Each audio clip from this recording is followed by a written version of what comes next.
Bonjour à tous et bienvenue sur ma page. Je suis Sandra Takassi, directrice adjointe du programme DigiFemme actuellement et aussi responsable d'une de ses composantes qui est l'académie. Alors, si je dois parler de mon parcours professionnel et académique, je dirais que j'ai d'abord obtenu une licence en management, précisément une licence en commerce international. Et ensuite, j'ai poursuivi mes études par un master en management avec comme spécialisation la négociation internationale.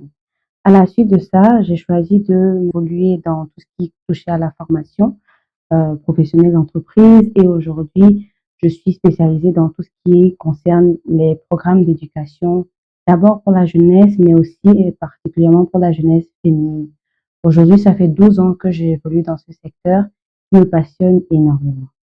Alors, pourquoi la gestion de projet? Déjà, il faut dire que je suis quelqu'un qui adore tout ce qui touche à l'organisation. Lorsqu'il s'agit d'organiser des événements, des soirées, des fêtes, des voyages, je suis la personne vers laquelle les gens autour de moi vont se tourner. Et donc, cette passion-là m'a naturellement en fait orientée vers ce secteur, dans le domaine professionnel. Et donc, ce que j'adore particulièrement dans la gestion de projet, c'est d'abord le fait de pouvoir toucher à plusieurs choses à la fois. Et ça me permet de ne pas m'ennuyer au travail. Donc, grâce à ce métier, j'ai la possibilité de pouvoir naviguer dans différents secteurs, comme je disais précédemment, dans la microfinance, dans la formation, et aujourd'hui dans l'éducation, mais dans l'éducation aussi digitale. Et vraiment, c'est vraiment un métier qui est tellement transverse qu'il ouvre des opportunités dans différents secteurs d'activité. Alors, progressivement, de par mon histoire, j'ai choisi d'évoluer dans tout ce qui concernait le renforcement des capacités de la jeunesse et des femmes. Pourquoi?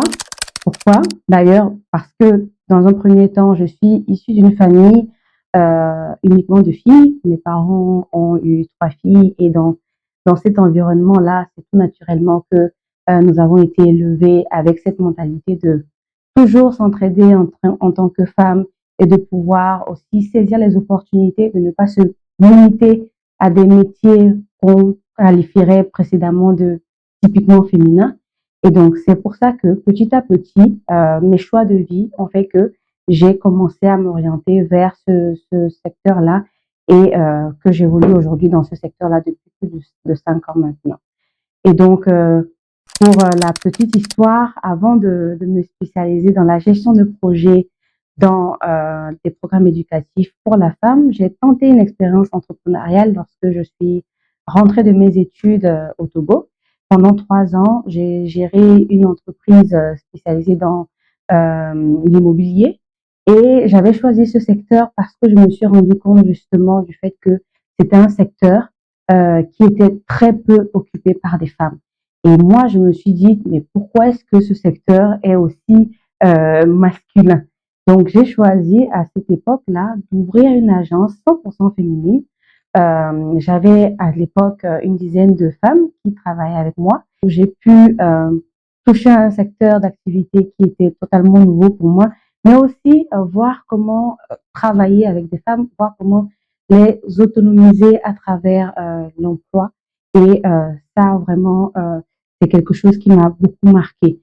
Et donc, lorsque j'ai choisi de recommencer à travailler pour les entreprises, pour des organismes internationaux, j'ai choisi de me spécialiser dans les questions d'accompagnement des femmes. Là, aujourd'hui, je gère un programme qui vise à utiliser le digital pour s'émanciper. Aujourd'hui, on le sait tous, si vous ne maîtrisez pas le digital, il y a beaucoup d'opportunités que vous allez rater. Et donc, c'est vraiment quelque chose qui me tient à cœur de pouvoir donner cette passion-là aux femmes. Quand je parle de digital, je parle pas seulement de digital à travers l'utilisation des réseaux sociaux, etc. Je parle aussi de digital un peu plus technique, donc plutôt de technologie au service de l'entrepreneuriat féminin, de l'émancipation féminine.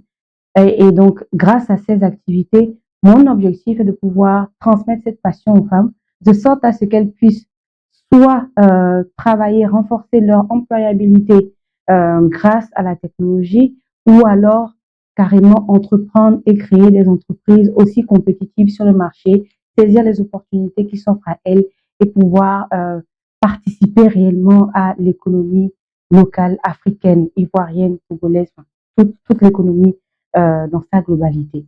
Donc, si vous êtes intéressé par les questions qui touchent l'émancipation de la femme, l'entrepreneuriat féminin, vous êtes au bon endroit. N'hésitez pas à vous abonner à nos différentes pages et à suivre nos aventures.